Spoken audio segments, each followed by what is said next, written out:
Hello there, welcome back to the Black Lodge. You join me for the 12 Days of Whiskey. It's getting to be a bit of a struggle. I think we're on day 6 now.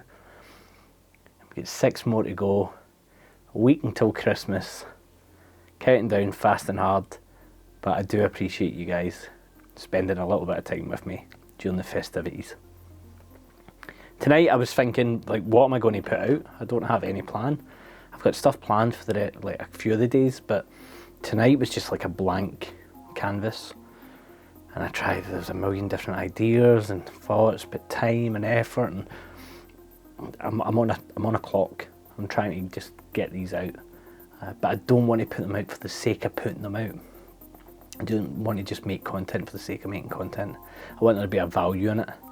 And then it struck me, the cocktail madness. I opened a couple of bottles during that, or 3 bottles before, and I've not really tasted them. I've not given them the time. We can now say that the neck pore's gone. There's a bit of oxygen in the bottle, and so I thought, well, why not do a tasting of sorts? I don't normally do tastings, as we know, but maybe in the new year I can do some tastings as well.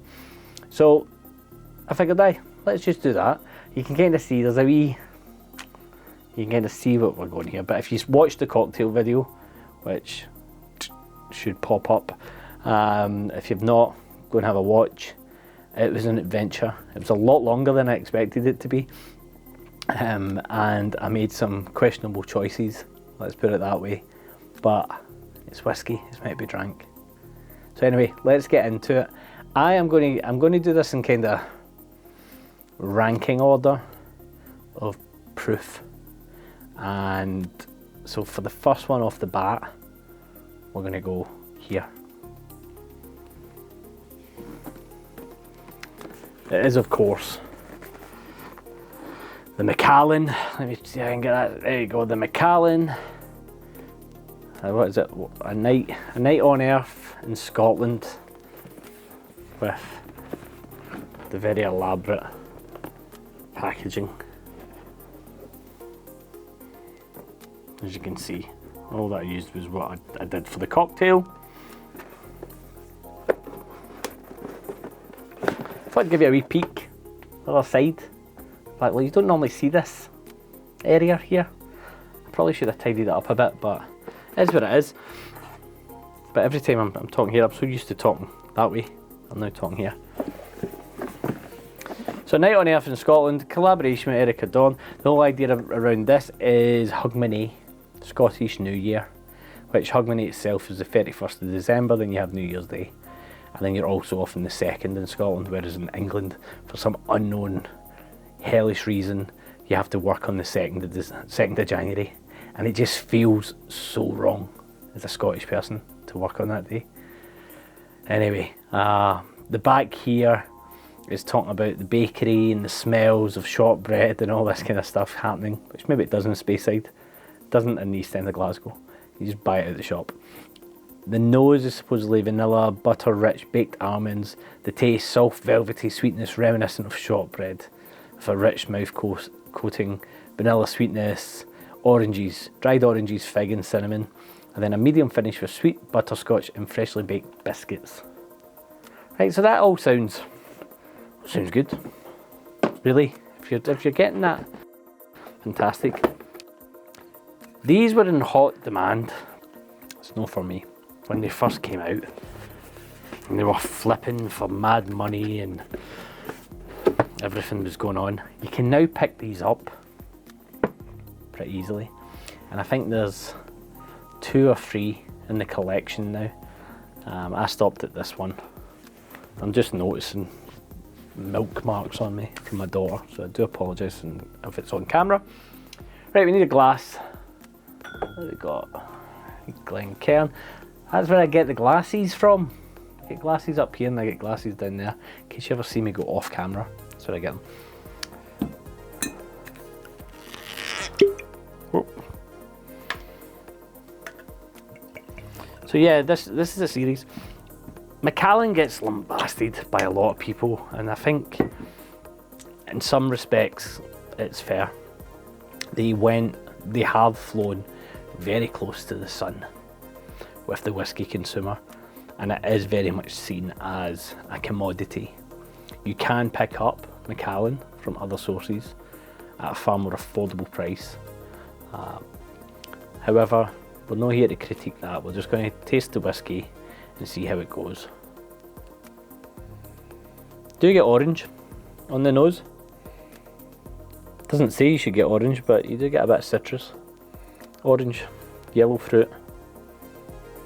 I'm supposedly meant to get vanilla, baked apple, baked biscuits, plum and almond. I'm not getting any of that. Just getting very, very orange, citrusy.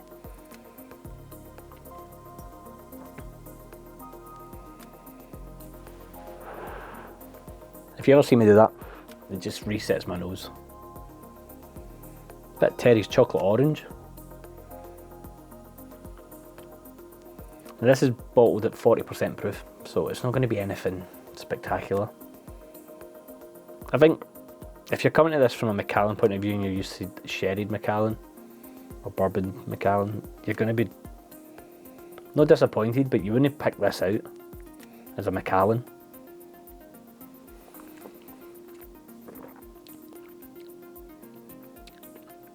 It's very thin. It's very, very thin. Go again.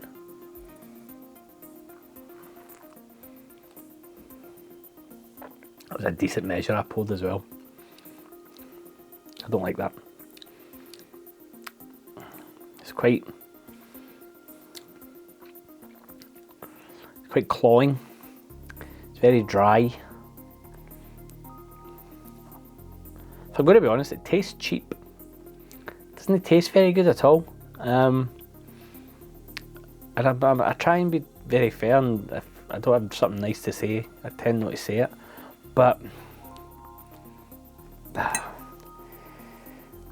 created using perfectly balanced combination of exceptional first fill American ex-bourbon barrels along with European and American oak sherry seasoned casks. Doesn't it taste like anything like that?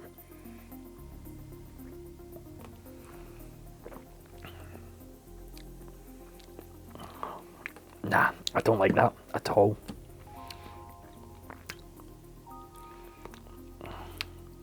Nah, it's not for me. That's the review, not for me.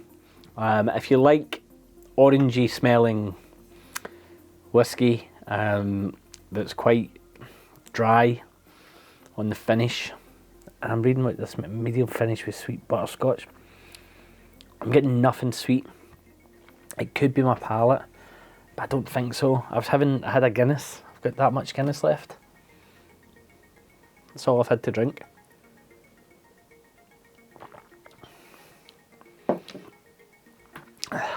Nah. If you get it as a gift, okay, this is what I'm going to say. My palate, this does not agree with. However, if you get it and you like it, fantastic, okay? It's my palate. I'm talking from my point of view. This is all my own opinion. Don't be put off by the fact that I don't like it. Please try it yourself if you get it as a gift or if you've picked it up. It's natural colour, so let's get that going for it. But it's just not for me. It is not for me at all. I have had fantastic cask strength Macallan bourbon barrel, which is phenomenal. I've got sherried Macallan behind me from other sources. It's just not very good, in my opinion, for my palate. However, if you get it as a gift, fantastic, welcome. You've got a bottle of Macallan, that's pretty cool. You'll see it in movies and stuff. It's a good kick-off point because you will get to go and try different things, and then I think when you come back to this, you'll use it as your it's a very good benchmark whiskey for you. So for me, I'm glad I put it in a cocktail. I don't feel any guilt about that at all. If I'm honest and I'd tried this before I'd opened it, I probably would have just tried to pass it on to somebody or sell it or give it as a gift or something. I'd have just, Wasn't it worth the 3-year wait to open it? Let me put it that way. So we'll leave that here. Next up, we've got another 40%er. I'm so used to looking there. Another 40%er, but this one is infinitely more expensive, coming in between anywhere between £180 and £200 a bottle. It's a yearly release. It is, of course, the Midleton, very rare. Vintage release. This is 2024. These used to come in very beautiful hardwood boxes.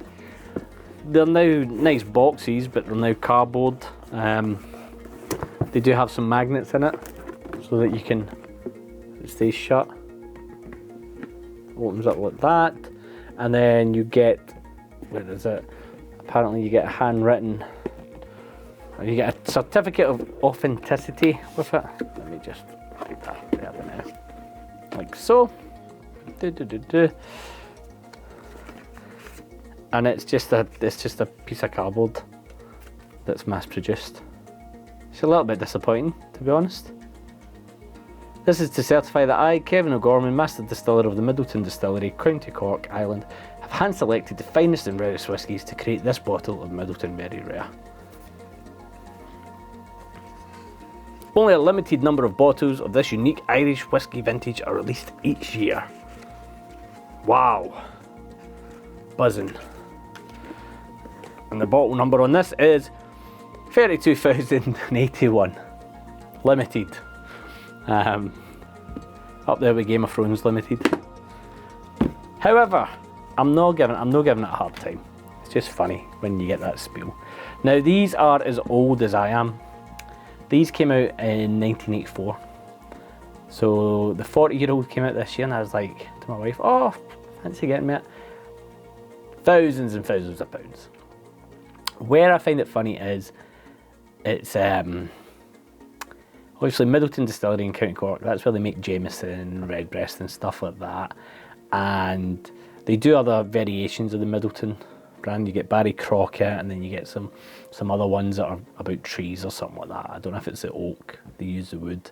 But at 40%, already, like, I think the seasoned whiskey drinker would be thinking, oh, that's a bit, 40%. But it's a great gifting bottle. There's a very good likelihood some people will be gifted this at Christmas. And as such, maybe start collecting them. So I started collecting these a few years ago, just because. And the first one I bought was the old wooden box. And I was like, yes. And then the next year it was cardboard. But at least I got one. I digress. Production strictly limited. Let's get into it.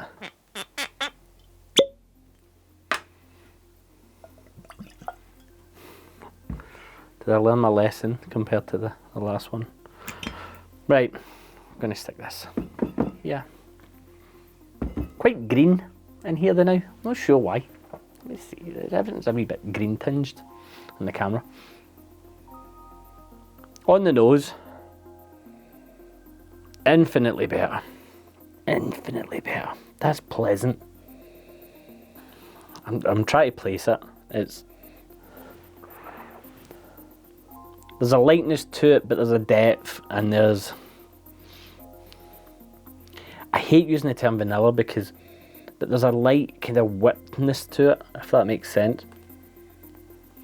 I'm not pulling out loads of notes now. It's Irish whiskey though. I do struggle with Irish whiskey, like broadly, with it on the nose, because of the distillation. Normally the spirit's a little bit, and at 40%, I'm not expecting this to be leaping out at me. But it's pleasant. It's really pleasant on the nose.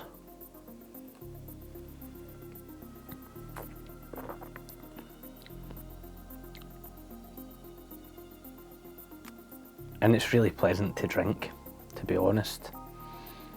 That's really nice. I've still got some aftermath at the Macallan.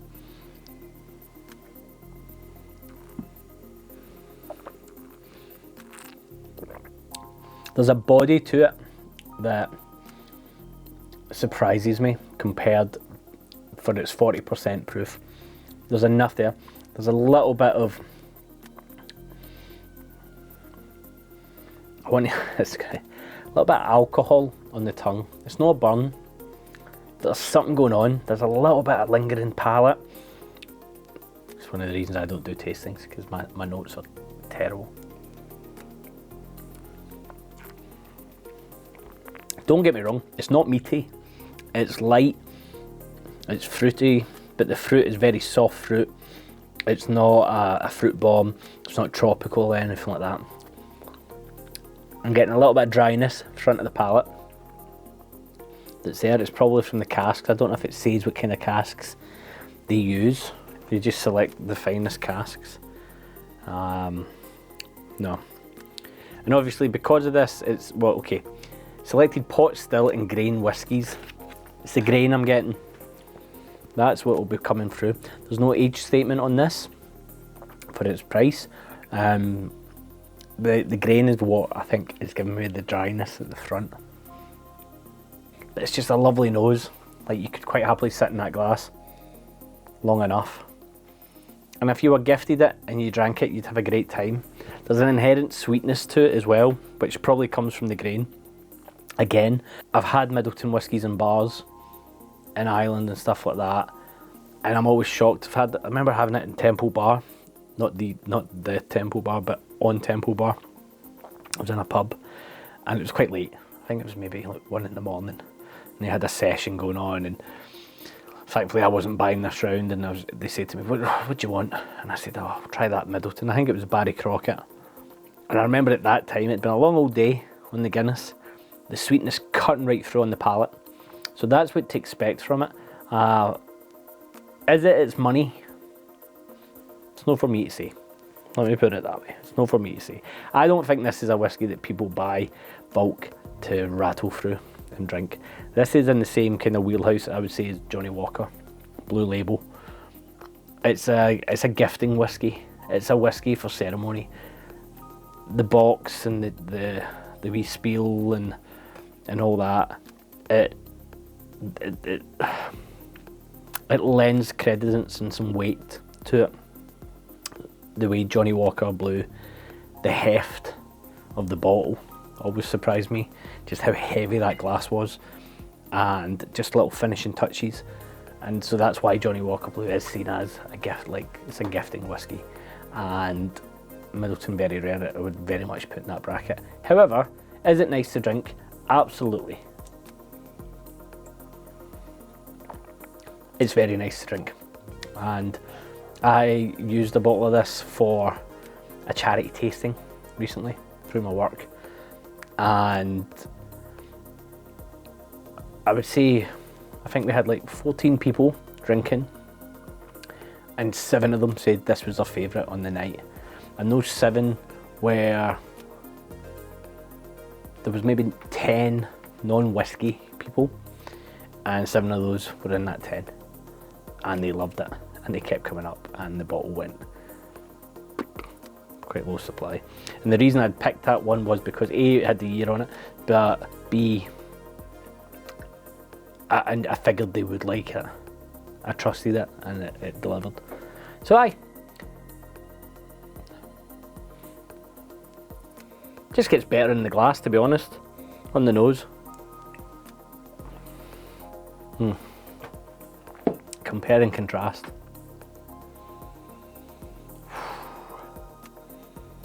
That's opened up a bit more. Still so orangey. Maybe getting a wee bit of baked goods now, but no. Sorry, I had to get back into it. So aye, Midleton Very Rare 2024. It's good. If you landed that at Christmas time or at a birthday or something like that, well done. And what I wouldn't do is hold it for a super special occasion, because it's never going to taste as special as the occasion is. Get it opened, get into it, enjoy it at your own pace, whenever you want. I'm not telling you when to do it, when not to do it, but don't hold out. It's not a life-changing experience. You're not going to open that and go, oh my god, I'm so glad I waited for this. You'll probably be let down, but it's good. It's good. Now the last one, which I'm quite excited about, nearly gave away one of my videos ideas, but it's fair to say I've really enjoyed this year. I'm clinging on to the cask strength. Springbank 12, 57.2%. And so I needed a reason to open the new one, and I thought it'd be funny just to open the new one and do a cocktail with it. But I've not tried it yet outside the cocktail. So you're going to get to see me try this new one first, and then I'm going to do a wee sip head to head and see if there's a preference. I really hope it's as good as the start of the year, because that's so good. Some of the Springbank stuff this year has been phenomenal, and I'm not normally big on bigging up Springbank, and so it takes a lot for me to big them up to that level, because it's good. Springbank's always good. It doesn't need my help. Anybody watching this who's had Springbank knows that. I'm not saying that it needs my help. I should be bigging it up. I have nothing against them. It's just quite hard to get, and so I don't like doing too much around Springbank because it noises up, winds up some people, and I don't want to be doing that. However, I'm going to wind you up now. I'm going to try this. And if you saw that cocktail video before watching this, I hope it wound you up. Right, let's see if we get that last glass. Had some wee marks in it. We're going as mental with this because the proof point. So Springbank 12 cask strength, 56.2 versus 57.2 at the start of the year.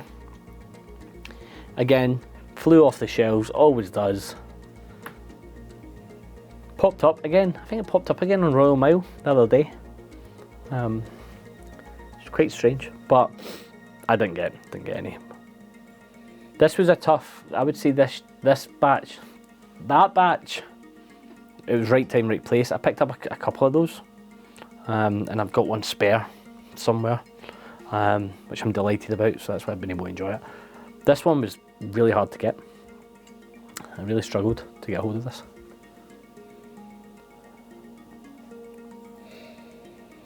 On the nose, you can dive right into that. For that proof point, 56.2. To me, my palate, is so much more pleasant than that. It just doesn't smell good at all. That's taking on more a malty note now, that Macallan. Whereas that, there's just a vibrance to it. There's life in the glass. But it's not fruity. So it's not a fruity life, it's not a peaty life, anything like that. If you don't know much about Springbank this isn't peated.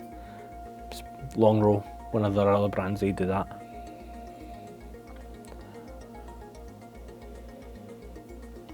It's just really pleasant in the nose. I can only apologise for not going a bit more in depth. I've done no research on it. I don't know what the makeup of this one is or anything. I just thought, get straight into it.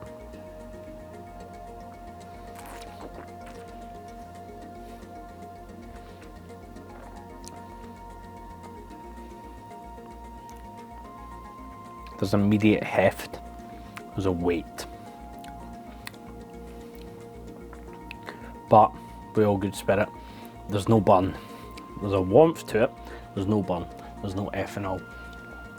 Tongue's a little bit tingly, as you would expect, jumping from 40 to 56, but there's a sweetness, underlying sweetness to it, very light.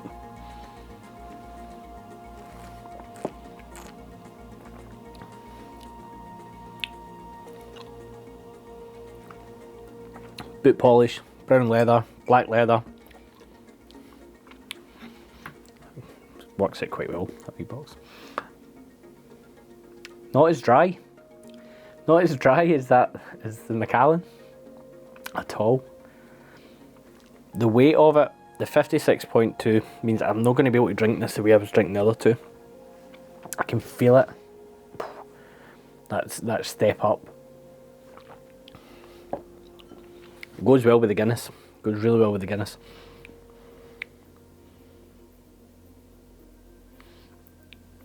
So my problem is, it's good, right? It's very good. No one was expecting me to come on and say this isn't very good. My problem is, this is not a dram first time trying on camera that I can give you an immediate response to, that's going to satisfy you and is going to satisfy me. This needs to be sat with and enjoyed and savoured, and I'd add a little bit of water to it and see what happens to it there. But there's just that, like, it's such a cliche, Campbelltown funk. And if you don't know what Campbelltown funk is, it's from like the warehouse. It's like a, it's really hard to put your finger on. It's like dusty, fusty, but not. But it's. See if I can try and come up with something that's. There's just it's so hard. I was at that tasting. I was at the bourbon tasting. One of the lads, he does a lot of shapes with his hands when he's tasting, and he's like, and that's exactly with this. It kind of goes. I'm doing a terrible job of this. Maybe I shouldn't be doing tasting videos anyway.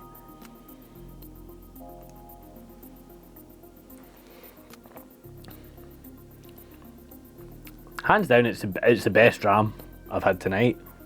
Obviously, what I'm going to do is I'm going to pour that one behind me, because that is top tier as well. I've noticed editing these every day, the M's. I can only apologise. I was going to try and get rid of them all. It takes too long, and I'm just a one-man machine. You know, right? So colour-wise, this is a little bit darker than that.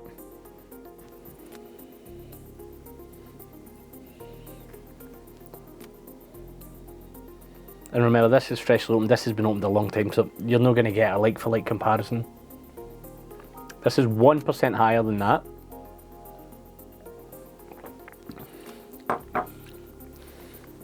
That has far more sweetness. So there's obviously sherry in this. Bit more sherry, I would say. Just making sure that the colour's definitely sherried. Again, I'm doing this with no knowledge of what's in it. But this is sweeter on the palate, so then the sherry in this. Still sweet, actually. It's just different sweetness. Where do you stand on the legs of a drink? I'm sure I read somewhere it means fuck all. I know it's the viscosity of the liquid, but I think is it in wine where they say it doesn't mean anything, but does it mean something in whiskey? Hard life making these videos every night, I'm telling you.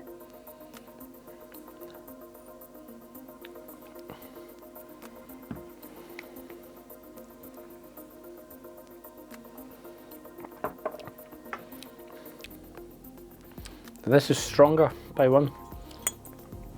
This feels a wee bit on the mouth feel. This one is definitely a little bit more syrupy. There's the only way I can describe it. Even though it's 1% less than this. But would I have a preference? It's hard to judge on that now. I would probably say,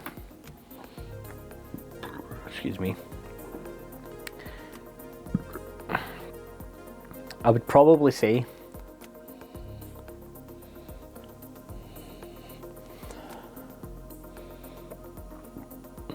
much lighter on the nose, but then still get that maltiness coming through. I'm not judging, I'm not saying which one's better. You tell me if you've tried them, what's your favourite. If you've not tried them, I can only apologise. They're both great. So if you see these anywhere, any of them, just grab it. There's a little period where there was a couple that maybe dipped a little bit in quality, and then they came out. This came out the gate, flying. But the 12 cask strength is always fantastic. I would say it's always fantastic. Correct me if I'm wrong in the comments. But I will say,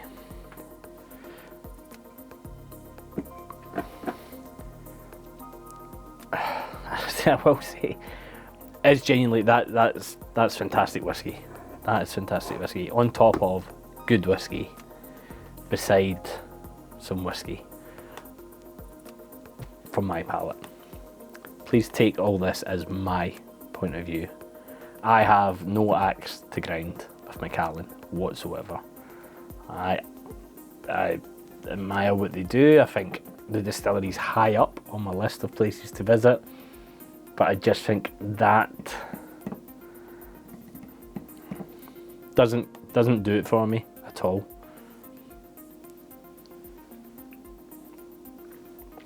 That definitely does, and that definitely does as well. So what a great excuse to try some good whiskey the week before Christmas. Now I'm going to continue making these. I know we've been in the Black Lodge quite a bit recently. I can only get out and about so much. However, the next few days I will be out and about. We'll get some more content on the go for you guys. Let me know if there's anything you want to see in particular. Please let me know in the comments. Is there any type of video that you like, or anything specific maybe I've not done before that you would like to know more about? I will be trying to do some live streams. I've got everything set up. We did the Whiskey Tube roundtable. Really enjoyed doing that. Guests were fantastic. It's a lot of work. It's a lot of stress if you're hosting it. I will say that. So flowers to Vin PF, who does quite a lot of the hosting normally on those no nonsense whiskey. It's a lot. You're trying to watch the chat. You're trying to listen to everybody what they're saying. You're trying to tee up what you've got to move to. Those streamers, they earn their money. Roy Aquaviti, if you even see this, you're like a swan, because I know for a fact your legs must be like that underneath, because it's a lot of work. But try to do more of that. It's been a mad year. It's been a really good year. I'm going to do a review of my year in whiskey, and I hope you come and watch that. But now I need to go edit this and get it up this evening for the 12 Days of Whiskey. Guys, thanks a lot for being here. I've been here, you've been there. Catchphrase is never going to catch on, is it? Cheers.